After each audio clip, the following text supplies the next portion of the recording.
Court की भयंकर फटकार के बाद जयाप्रदा मांगेंगे आजम खान से माफी या फिर जाएंगे जेल। जो आजम खान को फंसाने चली अब खुद को जेल जाने से रोक नहीं पाएंगे। बेकसूर निकले आजम खान, यह मामला कुछ और है।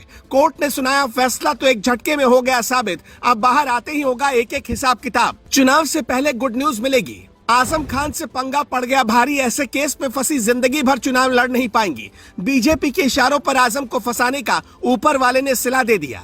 एक दो नहीं, इतने महीने तक जेल की चक्की पीसनी पड़ सकती है जितनी जयाप्रदा ने सोचा भी नहीं होगा। आजम खान पर कीचड़ उछालने वाली जयाप्रदा की सच्चाई देखकर आपके पैरों तले जमीन खिसक जाएगी।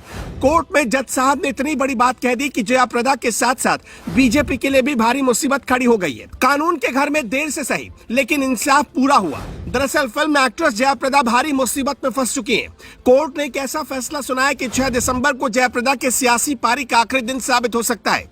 मद्रास हाई कोर्ट ने फिल्म एक्ट्रेस और पूर्व सांसद जयाप्रदा को उनके 2 अन्य लोगों के साथ सिनेमा घर के कर्मचारी का कर्मचारी राज्य बीमा निगम यानी कि ईपीएफओ के 18 साल से अधिक समय तक बकाया नहीं चुकाने का आरोप है। इस केस में जयाप्रदा दोषी पाई गई हैं। ईपीएफओ की सुविधा भारत सरकार गरीब मजदूरों को देती है।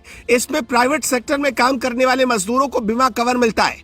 जयाप्रदा पर 2 लोगों के साथ मिलकर गरीब एम्प्लॉय के हक का बीमा और पैसा खा जाने का आरोप है। आप सोच कर देखिए कि बीजेपी के सपोर्ट से चुनाव लड़ती हैं लेकिन मोदी सरकार की योजना का पैसा ही निगल रही थी जयाप्रदा। सोच कर भी घिन आती है। नाम तो बड़े बड़े, कहां आजम खान पर गंदे गंदे आरोप लगाती थी लेकिन खुद एक गरीब का पैसा मारकर बैठी है और ऐसे डकार लगा गई कि देने का नाम नहीं ले रही।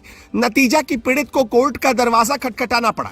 इस एक मामले में 6 महीने की सजा को रद्द करने की मांग जयाप्रदा ने पहले भी कोर्ट से की थी लेकिन कोर्ट ने तब भी खारिज कर दिया था। अब मामला हाई कोर्ट में पहुंचा। हाई कोर्ट ने भी उनकी मांग को खारिज करते हुए जयाप्रदा को दोषी कह दिया है और उनके खिलाफ सजा को रद्द करने से इनकार कर दिया। हाई कोर्ट के जस्टिस जी जयचंद्रन ने कहा कि इस मामले को देखने के बाद ऐसा लगता है कि याचिकाकर्ता यानी कि जयाप्रदा की थिएटर वाली पार्टनरशिप फर्म ने कर्मचारी के योगदान को इकट्ठा किया और उसे उसके खाते में यानी कि ईपीएफओ खाते में जमा नहीं किया। कोर्ट ने खुद माना कि जयाप्रदा एंड उनकी कंपनी टीम ने जानबूझकर इस मामले को 18 साल तक लटकाए रखा। आप जरा सोच कर देखिए, जयाप्रदा तो खुद एक्ट्रेस, पैसे वाली, बड़े बड़े लोगों के साथ उठना बैठना, लेकिन उस कर्मचारी पर क्या बीती होगी जिसने अपने चंद हजार रुपए के लिए 18 साल तक कोर्ट के चक्कर लगाए, अथक संघर्ष किया और फिर भी उसे पैसों वाले जयाप्रदा एंड कंपनी ने एक ढेला तक नहीं दिया। लेकिन कहते हैं ना कि कानून की चौखट पर देर है अंधेर नहीं। अब तो उस गरीब का पैसा सूद समेत लौटाना पड़ेगा और ऊपर से जेल भी जाना पड़ेगा। ऐसे जयाप्रदा एंड टीम के साथ क्या करना चाहिए आप खुद हमें कमेंट सेक्शन में बताइए। ये जो खुद को बड़ा लोग कहते हैं और आजम खान पर कीचड़ उछालते हैं, देख लीजिए ये लोग खुद कितने कीचड़ में धंसे हुए हैं।